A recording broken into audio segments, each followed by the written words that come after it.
rìn kò ṣẹ̀yìn ẹ mo ṣọ́ òun lára ẹ ṣe balẹ̀ mi ò dẹ̀ ní gbàlẹ́ rọ̀ fún ẹ àfi ká rí ọmọ yẹn mo tiẹ̀ wish pé kó tiẹ̀ jẹ́wọ́ lóko tiẹ̀ sọnù kó lọ lámilámi ká. Would have loved it if Okun had more creative source, had more creative juice into it. I wish the plot was more sophisticated than just what we had.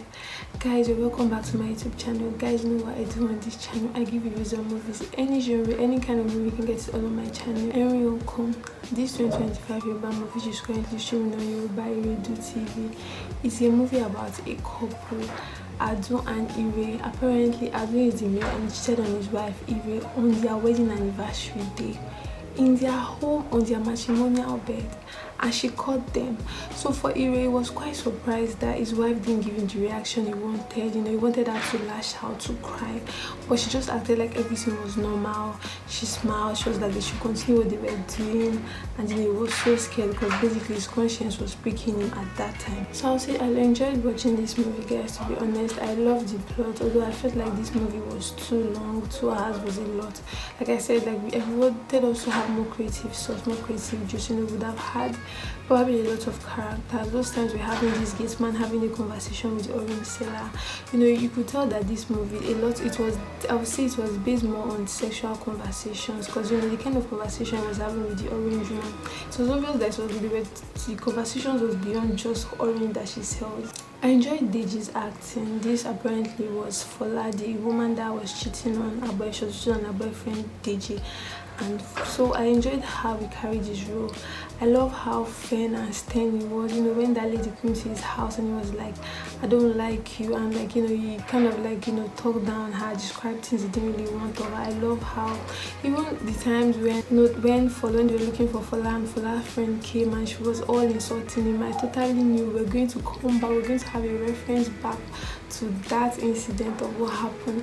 Last was so crazy how when Fola was begging him with her friend, the other lady came and he was like, oh, I really enjoyed what they did with that. I kind of felt the flashback we had in this movie, should I say it was not quite necessary, because that scene where Adun was explaining to the family member what her husband Ire had done to her, that she was going back from the hospital, and the flashback we had was where she was driving back home, which I had seen earlier. So a lot of the flashback we saw, we didn't really need to see the flashback.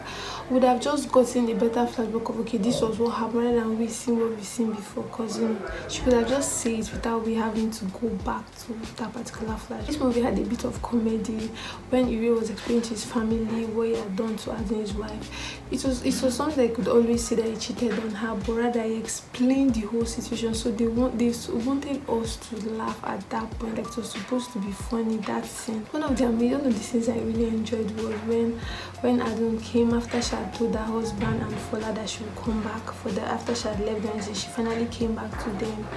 And then Fola was begging her. She was like, can't you see how big this room is? That do you think we just made this room so big that she's going to kill her and bury her and nobody is going to find out? I really loved when she had that, when she said that.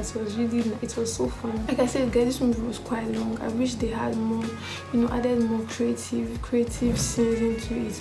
I understand the plot, I understood the plot. It was really nice, his conscience was pricking him. So now, was she released at the end? Because we know these police people came, they arrested her, and how Adun even carried that character, how she acted like I don't even know if I say a psychopath, like someone that was mentally drained, like she was mentally, like she was shocked, like she was mentally shocked what her husband had done. So how she just she like we didn't really see her have an outburst. Even that scene where I was begging her, how she started talking to him, she didn't really have like an outburst I wanted. So it just felt like she was bottling everything all in. Now I don't know if she was arrested, but for me I would think probably maybe it wasn't more like a serious case. But I like that they didn't really show us later when she was if like she was released or not, which I like. Guys, let me know if you've seen Okun, which is currently streaming on Yoruba TV. Let me know what you think about it. Please, if you watch my video up to here, please subscribe to my channel. Tell me if you love my channel. Tell me what movie you'd like me to review for you. Definitely going to watch it and review it. I'll see you guys soon. Bye.